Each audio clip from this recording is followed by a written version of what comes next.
Hello aspirants, welcome to Agrimate Academy. நம்ம சேனல்ல இனிமே ரெகுலரா மெயின்ஸ்க்கான important questions, concepts, terminologies, shortcuts, current affairs அப்படின்னு மெயின்ஸ்க்கு தேவையான நிறைய கொஸ்டின் அண்ட் ஆன்சர் நம்ம பேஜ்ல டிஸ்கஸ் பண்ண போறோம். சோ மறக்காம நம்ம பேஜை ஃபாலோ அண்ட் சப்ஸ்கிரைப் பண்ணிக்கோங்க. மெயின்ஸ்க்கு இன்னைக்கு பார்க்க போற நம்ம டாபிக் ரெவல்யூஷன்ஸ், அதாவது தமிழ்ல புரட்சி.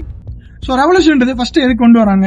ஒரு செக்டாரை growth and டெவலப்மெண்ட் பண்றதுக்காகவும் அந்த செக்டாரை இன்னும் ப்ரொடக்ஷன் அதிகமா பண்றதாக கொண்டு வரது revolutions. Example 1966 green revolution. So 1966ஆம் ஆண்டு ரைஸ் அண்ட் வீட் ப்ரொடக்ஷன் அதிகப்படுத்துறதுக்காக கிரீன் ரெவல்யூஷன் அப்படின்னு கொண்டு வந்தாங்க. சரி வாங்க, இன்னும் முக்கியமான ரெவல்யூஷன்ஸ் என்ன பார்க்கலாம். White revolution related to milk production, பால் மற்றும் பால் சார்ந்த உற்பத்தி. Blue revolution related to fish production, மீன் உற்பத்தி.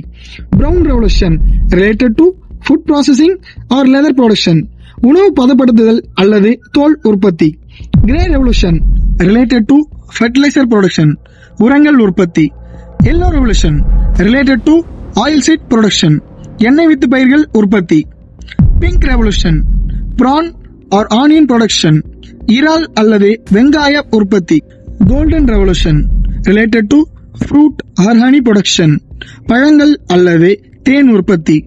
Round production related to potato production, உருளைக்கிழங்கு உற்பத்தி. என்ன ஆஸ்பிரண்ட்ஸ், என்னென்ன ரெவல்யூஷன் தெரிஞ்சுக்கிட்டீங்களா? சரி ஓகே, இந்த கொஸ்டின் உங்களுக்காக. ரெட் ரெவல்யூஷன் அப்படின்னா என்னன்னு அவங்க ஒரு குழு தரோம், முடிஞ்சா கண்டுபிடிச்சு கமெண்ட் பண்ணிட்டு போங்க.